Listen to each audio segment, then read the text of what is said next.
Wednesday. So, after recording our podcast on Monday, Stephanie and I had a conversation off air where we were talking about how, we're actually feeling positive and hopeful. And it was the first time in a while that we were excited about our podcast topic. And we didn't feel like it was a depressing and hopeless conversation about the destruction of America. And if you missed it on Monday, we were talking about RFK Jr.'s speech that he gave on Friday about suspending his campaign to join forces with Trump and how inspiring and uplifting his speech was. And we both just are super excited about the possibility of this future unity party and what this could mean for creating much needed change in America. And then on Tuesday morning, I listened to Tucker's podcast and he did an interview with RFK Jr.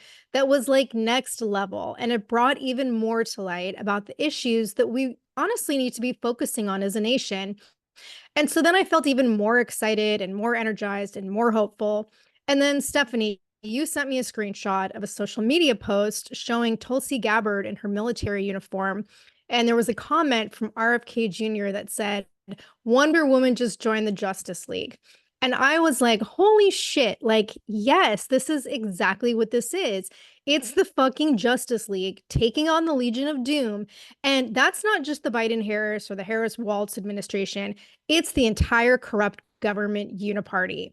And Stephanie, you've been the one who's been more hopeful about good triumphing over evil, and I've been more skeptical.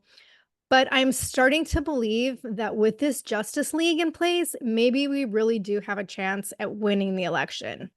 Oh, I know. His posts are so good. He is amazing. I don't know if it's him or someone on his team with social media, but he knows how to freaking get people excited. And sorry if I sound annoying and nasally. I'm sick, so just bear with me. I know it's annoying. But so I actually have a funny story about the Justice League because when I worked in Big Pharma, my sales team, we called ourselves the Justice League of Southern Illinois. And each one of us had superhero alter egos.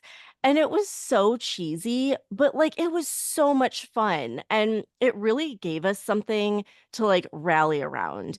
And that year, we ended up being the top sales reps in the entire country. And the leadership team was talking about, the Justice League of Southern Illinois at the national meeting. And everyone was talking about who's this Justice League? Tell us about the Justice League. And we started mentoring other teams on the importance of having something like that that unites the team and something you can rally around, which is kind of an ironic story because obviously RFK is anti big pharma. But the point is that when you have this symbolism of superheroes coming together to triumph over evil, it really does have profound effects. People love it. And it shifts your mindset and really you can overcome any obstacle. And it's just like we've said many times before with this whole resistance movement that you see in movies. And that's what everyone's cheering for. Well, same thing with the superheroes. Everyone wants to cheer for the superheroes. And that's literally what this unity party represents. So I think it's a winning message. I think they're having a ton of fun with it. And he said there's going to be even more big name Democrats joining them. So I can't wait to see who's next. I think maybe Yeah. Senator Manchin, but I don't know. I don't know. I guess we'll see. But it's we talked a couple weeks ago about, Kamala's whole vibe thing. And it's Mhm. to me, this is a fucking vibe. Yes. This is a positive, awesome vibe, not the bullshit that's being traded by her campaign. And can I just say, I fucking hate that she's ruined the word vibes because I use that word all the time in my business, like law of attraction, vibes. And now I feel like it's just tainted and I can't use that word anymore. Yeah, I can see that. But okay, I want to talk about some of the interview that he did with Tucker. And I know we played a lot of RFK clips on Monday, but we're going to play some more today because this conversation that they had was just so awesome. And one of the things they were talking about was how, talking about Kamala becoming the Democrat candidate without a Democratic election being done was done because they don't trust the people to decide for themselves. And I thought this was just so awesome. If you really look at what's happening in the Democratic Party today, it's a party that the word demos in Greek means people. But it's a party that's lost faith in the people. It's a party that needs ironclad control. So they didn't trust anybody to have a real election. They got rid of the primaries because they didn't trust the people. They then handpicked Vice President Harris with no election, no even pretense of election, because they didn't trust the people. And they're the party now of censorship. And how can you have a democracy with censorship? You cannot have a democracy. They're absolutely incompatible. And Okay, I don't know why that particular clip was so mind-blowing to me, but it really was because that's exactly what it is. They don't trust the people. And like he went on to talk about how this is why the government has been pushing so hard for censorship, which we know. But the viewpoint of they don't trust the public, like they don't trust that the public would actually be okay with what they're doing if they had all the available information. So the only way to maintain control is through censoring speech. And again, even though like this is basically what we've been talking about ever since we started this podcast, the way he said it from the perspective of the government not trusting the public just like really hit home for me. And it's like they're literally too scared to let the people make their own decisions. Yeah, it's, something we've seen over and over again since 2020. Like they didn't trust the public to make the right decision for their own health and their family's health. So they decided, well, we're just going to lock everyone down. And, with the whole censorship thing, it's like, well, we don't trust you to use your own judgment and discernment when looking on social media. So we're going to dictate like what's misinformation, disinformation, or now malinformation or whatever the fuck they call it. Like it's so Yeah. stupid. So speaking of censorship, the Morning Wire discussed a new Gallup poll, and it's showing that the people's trust in the media is at an all-time low. So listen to these numbers. it's because there's a Oh, spiritual connection. There's hold on, wrong clip. Here we go. Americans' faith in traditional media is rapidly declining. What do the latest numbers show? Yeah, so when we look at polling from Gallup, we see that trust in the media is now tied with that record low back in 2016, also a highly contentious election year. Now, as then, only 32% of Americans say that they have a great deal or even fair amount of faith in the media to provide fair and accurate coverage. But if you look at how many now say they don't have any trust in the media at all, then those numbers get really stark because that is at 39%, and it's 12 points higher than it was in 2016. You add to that the 29% who say they only have a little trust in the media, and you can see why Gallup says that these are the grimmest numbers that they've seen, spanning all the way back to 1972 when they first started polling on this issue. Now, So it's pretty bad. And since 2016, it's like how many different things have happened where the media told us one thing and now we know they were like outright lying, I mean, so it's no surprise. Like, I don't really trust polls. We don't need a poll to tell us what we can see with our own eyes. Like, people aren't tuning in anymore. And we've reported all the various ways in which the media has outright lied. Like they covered up for the Biden administration with everything from the Hunter Biden laptop to the Russia collusion hoax to Biden's dementia. And like now what's happening with this election and suppressing RFK and like outright cutting off his speech that was like the most historical speech in modern history. But now we have other options, and social media and podcasts are getting higher numbers than the news has ever had. So it's really a dinosaur. And I think the government knows that. And I think that that's exactly why we've seen them go to such great lengths to start censoring social media. Yeah, another one of the things that they talked about was RFK was calling out CISA as being the center of the censorship industrial complex. I hadn't heard that term before, and like you mentioned earlier, malinformation, which I also hadn't heard before, but I fucking love both of these, and so I want to play a clip where he was talking about this. 37 hours after he took the oath of office, President Biden's White House opened up a portal for the FBI to begin to have access to social media posts on all the different social media sites. And the FBI then invited in the CIA, the DHS, the IRS, and CISA. CISA is this new agency that is the center of the censorship industrial complex that is in charge of making sure Americans don't hear things that their government doesn't want them to hear. And those agencies and other agencies, including the health agencies like CDC, were given access to go into the social media sites and change posts and slow walk things and shadow ban posts. That it was part of that effort. They removed my Instagram account. I had almost 1 million followers. They say it was for misinformation, but they could not point to a single post that I ever made that was factually erroneous. And they actually, Facebook pushed back in the email chain. You can see Facebook pushing back at the White House and saying, well, wait a minute, he's not. This isn't misinformation. This is not factually erroneous. What they're saying is actually true. And they had to invent a new word, which is called malinformation, which is information that is factually true, but nevertheless inconvenient for the government. And that became disinformation, misinformation, and malinformation. That's what that is. So everybody, and Isn't that illegal? That's illegal. yeah, and the emails show that Facebook, the people said they were saying about the White House in their private emails with each other. These people are cynical, terrible people, and they knew what they were doing was breaking the law. Okay, so then, like in relation to this clip, the other thing that happened yesterday was it comes out that Mark Zuckerberg wrote a letter to the House Judiciary Chair Jim Jordan, basically admitting that he regrets allowing the Biden admin to pressure him into censoring content on Facebook and Instagram during COVID.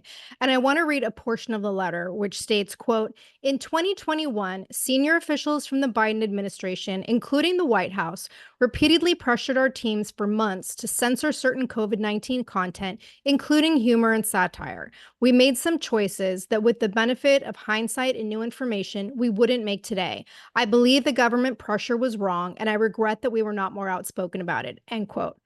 Like, Stephanie, don't you find the timing of this interesting? Like, my first thought was, why would Zuckerberg be doing this now unless he's betting on Trump winning now that RFK Jr. is on the team? Oh, I think that's definitely it. I think that Facebook and Instagram have censored RFK multiple times. He talked about that in the Tucker interview. So he's probably shitting his pants thinking, great, this is going to be a person that's going to be like in a high level of power that we censored. But I think they're all betting on Trump winning. And that's why you have all these other billionaires that are now supporting Trump. But it's interesting because like when I first heard this, I thought, and this is going to sound kind of mean, but I always picture Mark Zuckerberg as like kind of like the nerdy guy. And like he just wants to fit in with the cool guys. He wants to be a part of the Justice League. He wants to be like Elon and Joe Rogan and all these other people. So that's what I was thinking at first. But I want to play a clip from the Morning Wire because I think their explanation is a lot better than that. So listen to this. By now, but it also may be strategic for Meta's business interests.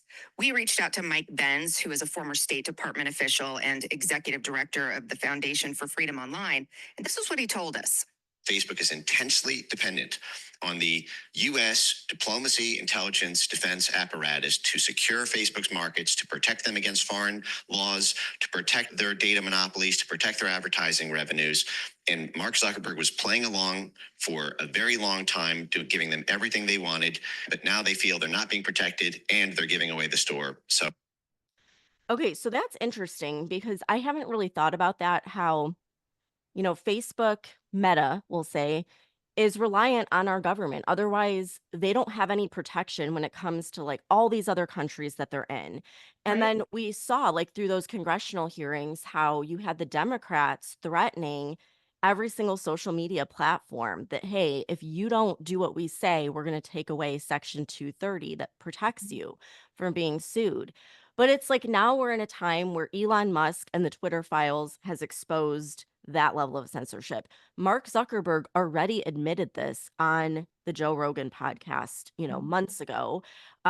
TikTok, the head of TikTok, has openly talked about how the FBI was asking for a backdoor into their platform. So it's like we know this is happening, but now this is a letter in black and white to the Judiciary Committee saying exactly what happened. And the biggest thing I'm thinking, I mean, COVID, yes, but he also admitted, he flat out admitted to censoring the Hunter Biden laptop story. And that how now we know that that was wrong and the laptop was actually truly Hunter Biden's. So knowing that and knowing about that big poll that they did in 2020, which showed that if people knew about that particular story, about the Hunter Biden laptop being real, over 9% of people would have changed their vote. That would have been more than enough for Trump to win. So, in my eyes, like this is outright election interference that he's admitting to. And it also goes, It's not well, even election interference. It's a straight up stolen election. yes, yes. Like it's basically like he's saying, "Oh, I'm bad. I knew it was wrong, but I did it anyways, but I won't do it again." Like, Yeah. I'm sorry, that's not fucking good enough. And everything that he said in the letter goes completely against what Mayorkas testified to your boyfriend, Senator Hawley, in a Mhm. hearing where he said absolutely they were not sitting down with these tech companies and telling them to censor information. So he's now caught in a lie because you have the head of the company saying, yeah, that's bullshit. They actually did pressure us to censor stuff. So, like, it's crystal clear what's happening here. But my question, as always, is like, when are these people going to be held accountable? And like, I'm sorry, but just saying, like, hey, I'm sorry, my bad, it won't happen again, that's not good enough for me. Like, this overturned an election. It's Yeah. crazy.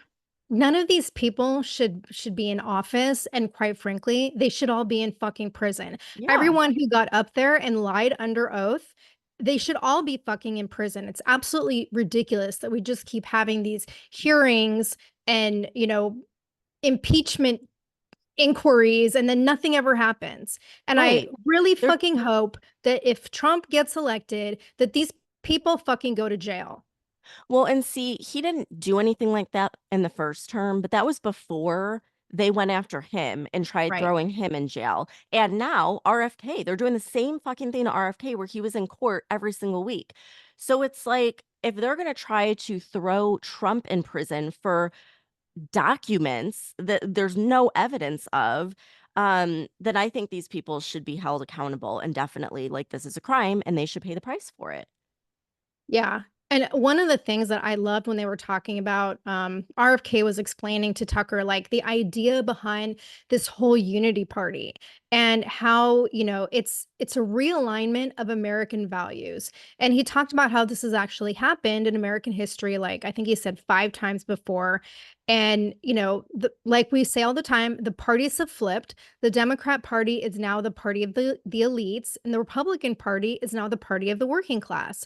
And RFK Jr. brought up a recent study showing that people who voted for Biden own 70% of the country's wealth, and people who voted for Trump own 30%. And their plan with the Unity Party is to work together to realign our values in the country, even though they've both made it clear they don't agree on everything. But they both have the best interest of our country at heart when it comes to the core values that represent America and that are supposed to represent democracy, right? And one of the things I thought was so interesting was, we mentioned on Monday that, this is putting RFK's wife in like a compromising position. And I know I keep saying RFK instead of RFK Jr., but you guys know what I fucking mean.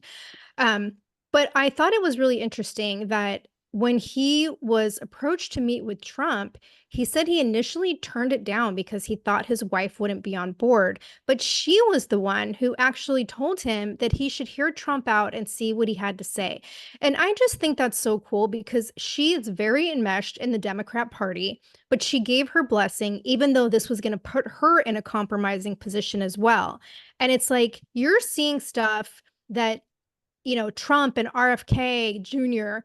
and, JD Vance and like people that are stepping out and just being open and honest about stuff while we have this whole fucking administration in power that does nothing but fucking lie. Yeah, and I think it's really interesting how, he has a lot of his family on his side. It's like, what is it, like 5 of the Kennedys that aren't on his side, and they get mad every time he brings up his dad and his uncle. Well, I'm sorry, but he's the only fucking Kennedy that's carrying on their legacy. Like, Right. these are the values that they had, that they died over. It's just like he should get a fucking gold medal for that from the Democrats. But what you said earlier about the 70% of wealth coming from, the Democrats, I think it's really interesting. I think something that's going to come to bite Kamala in the ass is the fact that now they're reporting that she has raised $500 million, which is the most money any candidate has ever raised. And I think that Trump and RFK can spin this because where's that money coming from? Well, we found out in the Tucker Carlson interview with Casey and Callie Means that the number one donor to politicians is big food. Next is big pharma. And so I would love if they would start putting that out there because that that's where the money's coming from. It's coming from big food, big pharma, and the military industrial complex, the rich elites, and it's not coming from like your average Americans. And so I think they can really point that out, like how this has become the party of the elites, and they're using their money and their power to basically push around Americans, and we can't stand for it. Yeah, and this huge amount of money is going to a candidate who, as far as I'm aware, as of the time of this recording, on Wednesday, August 28th, just a couple days away from the end of the month, still has not let anybody know when she's going to do an interview. Yeah, and he spent a good amount of time on the Tucker interview talking about this and how if you can't defend your ideas, then your ideas aren't any good. And that's the thing. Like, if you have a candidate that's not going to go up and talk about what she stands for with anyone, I mean, she's not doing interviews, media, nothing, then that means she doesn't believe in her ideas. She doesn't really stand for anything. It's all a bunch of bullshit. And I think he really made that clear. And it's a great point to keep calling out. He needs to have like a timer on his social media of like, okay, this is how many hours and days have gone by with Kamala not talking to the people. Well, fortunately, Fox News does that for us because I swear every single day they put on an update. But one of the things I love that he said, he was talking about how Kamala not giving interviews, like he said, being in public life is all about giving interviews. Like the whole point is you want to get your voice heard. You want to get your vision and your concerns out to the people, right? But Kamala's not doing any of this. Like she's literally scared of interviews. Meanwhile, you've got Trump and RFK Jr. going out there every single day doing interviews, even with media outlets and reporters that write negative articles about them. And Kamala won't even do an interview with one of the friendly MSM outlets. And I mean, look at us, right? We get on air and we do this podcast 3 times a week and we put ourselves out there. And it's well known that I make mistakes every single episode. Like either I fuck Me up the too. pronunciation of names, or I say the wrong year, or I say like million instead of billion. Like it's totally cringeworthy to me when I listen to our episodes and realize how much stupid shit I say. And we don't edit our episodes. So, I know I'm being criticized for it, but I don't fucking care. And do you know why? Because I know that what we're doing with this podcast is important in trying to share our vision and our concerns with the world. And we're trying to make a difference in helping to educate people about the truth, support our freedom of speech, and save our country. And we may be small fish in a big pond, but we're still fucking putting ourselves out there regularly. Meanwhile, what the fuck has Kamala done? Nothing. No, it's a great point. It's like we're not politicians. We're not trying to run for office or really do anything other than just get this information out there. And that is more than what the presidential nominee has done. Like it's laughable. It's absolutely insane. And one of the things that RFK Jr. talked about was how all of these Democrats that are still voting for Kamala, how they truly think that they're the good guys. Like they're the ones that are standing up for like what's right. And he made the best point ever because he said, when in history do you look at the people censoring speech as the good guys? Never, because it always, always ends with a reign of terror. And I thought that was such a good point to make. And I'm sure that throughout history, the people that were supporting the party of censorship thought, well, we're just doing what we're told. We're just doing what the government tells us to do.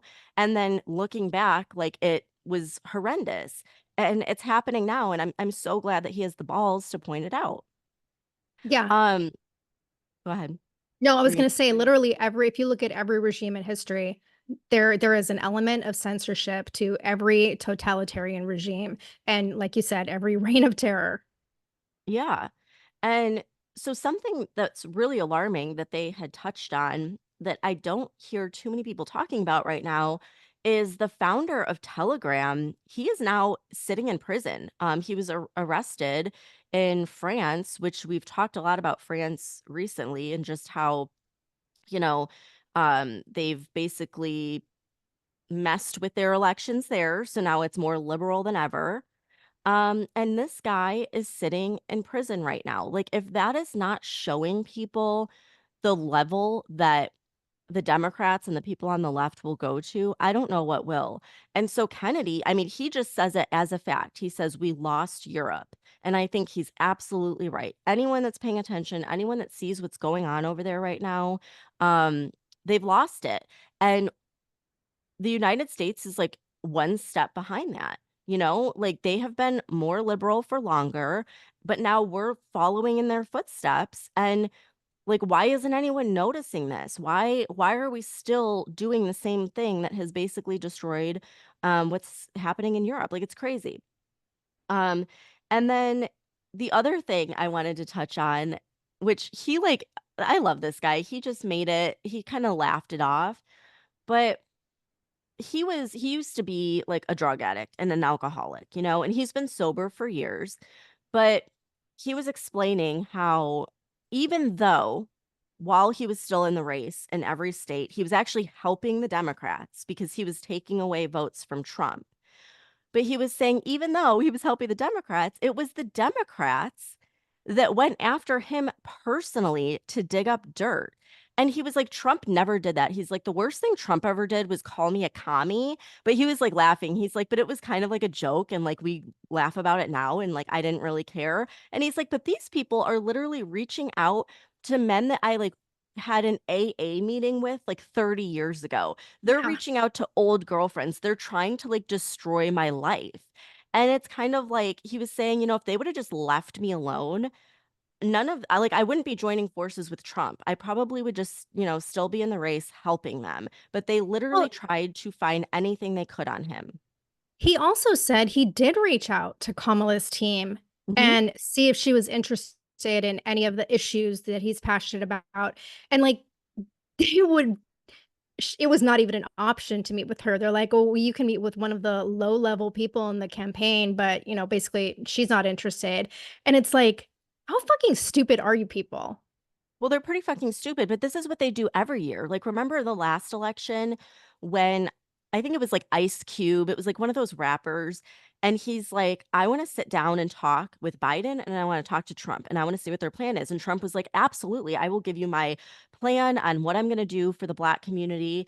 And the Biden campaign said, we'll talk to you once we get voted in. And then, of course, Mhm. they never did. Like, this is what they do. They don't want to talk and negotiate with anyone because they have their agenda that's funded by the military industrial complex.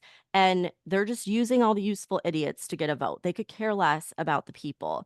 And so they basically did the same thing to RFK. But I felt like he was kind of warning on Tucker's podcast. He's like, look, I lived a very colorful life and he was wild back in the day.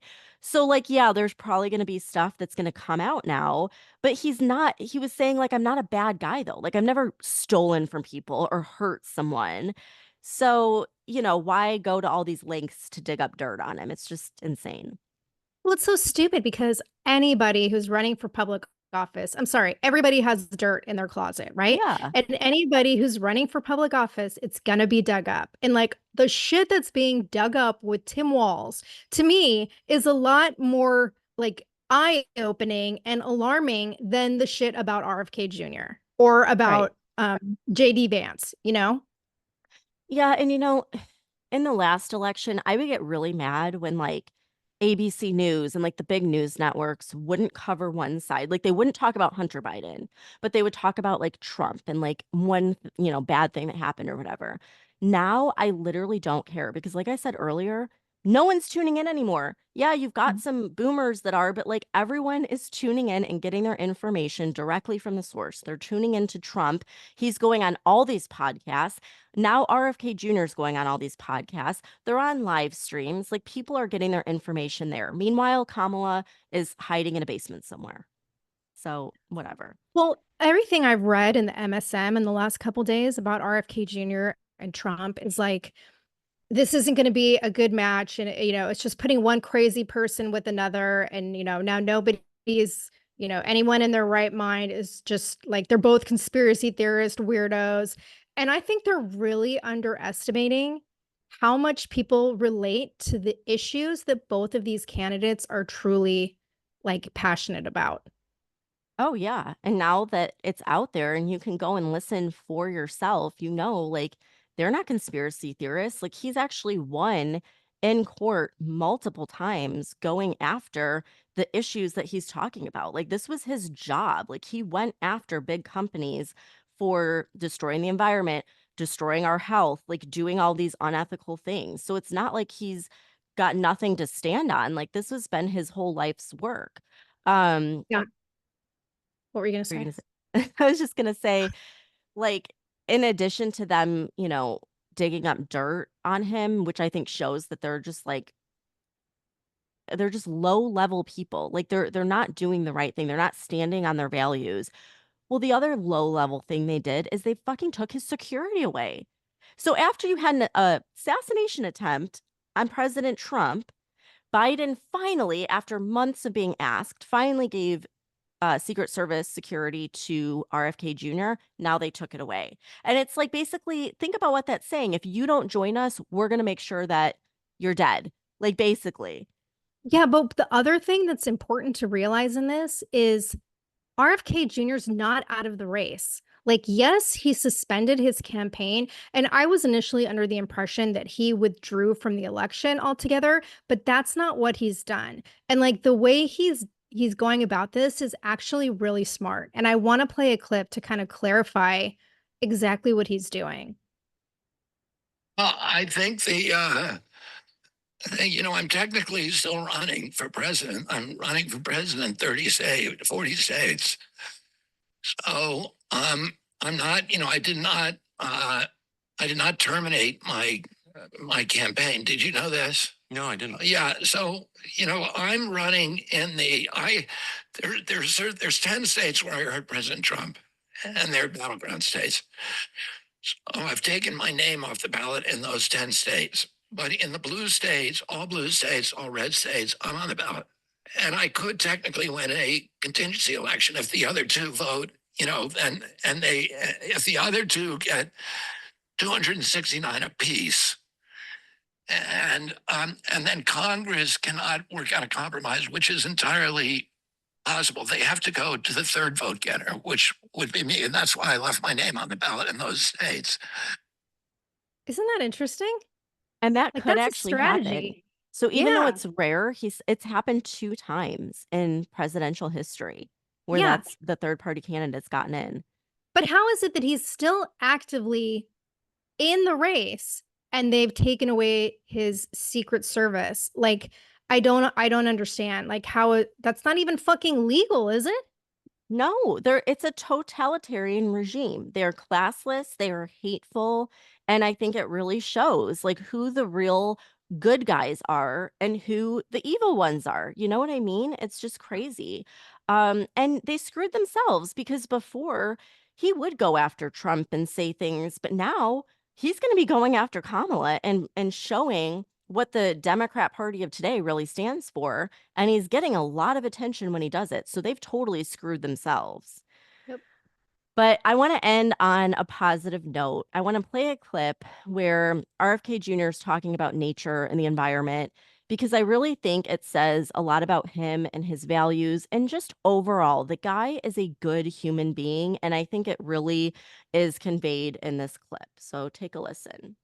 It's because there's a spiritual connection. There's a love that we have. I got in the environment because I wanted this connection to the fishes and the birds and the wildlife and the whales and the Purple Mountains majesty. And that, I understood that the way, God talks to human beings through many vectors, through each other, through organized religion, through the great prophets, through the wise people, the great books of those religions, but nowhere with the kind of detail and texture and grace and joy as through creation. And when we destroy nature, we diminish our capacity to sense the divine, to understand who God is and what our own potential is and duties are as human beings. When we destroy nature, we degrade our own ability to experience the divine. It's not about quantifying stuff. That's what the devil does. Nature enriches us. It enriches us economically and spiritually and culturally and historically. It connects us to those 10,000 generations of human beings that were here before there were laptops.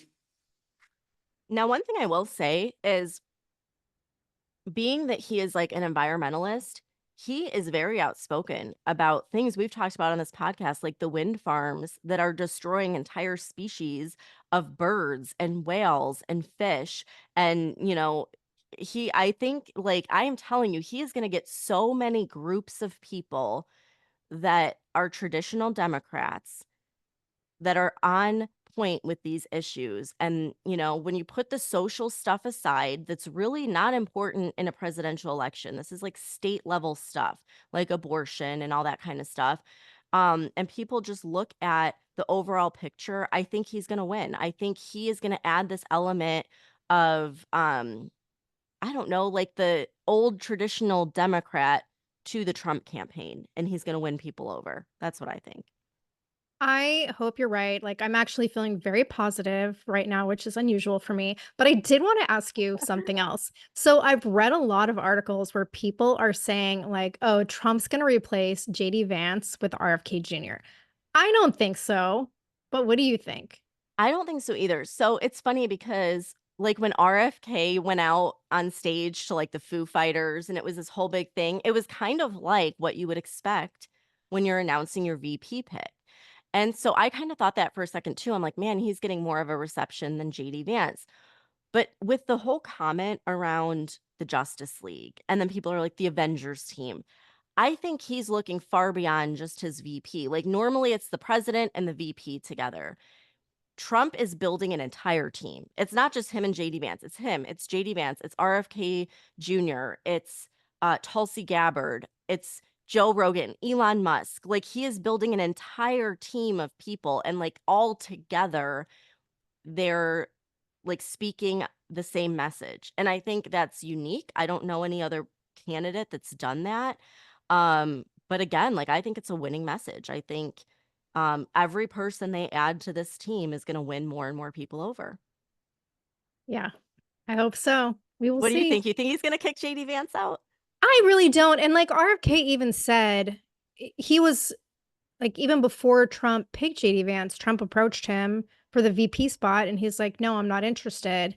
And I really think that the issues that he wants to focus on, he would be better served in a different position than a vice president position. So I think if his heart truly lies where he says it does, then he wouldn't even be interested in that VP position. Yeah, I agree completely. And I think it's smart too, because every person that they add to the Justice League is like getting that excitement. It's like that, new feeling of like, oh my gosh, what's coming next? And it's engaging people. And I think between now and November, we're going to see more and more and more of that. And they are going, I'm telling you, they've been on like all these big podcasts and they keep going and they're not stopping. And I think that's going to win them the election. I think he said he does like sometimes 15, 16 interviews in a day, and that there's like 400 podcasts that want to have him on, and like they can't even keep up with the amount of people that want to interview him. So yeah, if he and Trump and even JD Vance, Tulsi Gabbard, Elon Musk, all of them just keep going with this momentum that they've created, like, you're going up against a woman who hasn't given one fucking press conference in 40 days. Like, Yeah. it should be a no-brainer. We worry about the election being stolen, but when you have these big billionaires and big tech that's speaking up, and they're not going to go along with the plan anymore. And then you have Lara Trump, who's the co-chair of the RNC, and they are suing states right now that are trying to pull all these shenanigans with allowing people to register without proper identification.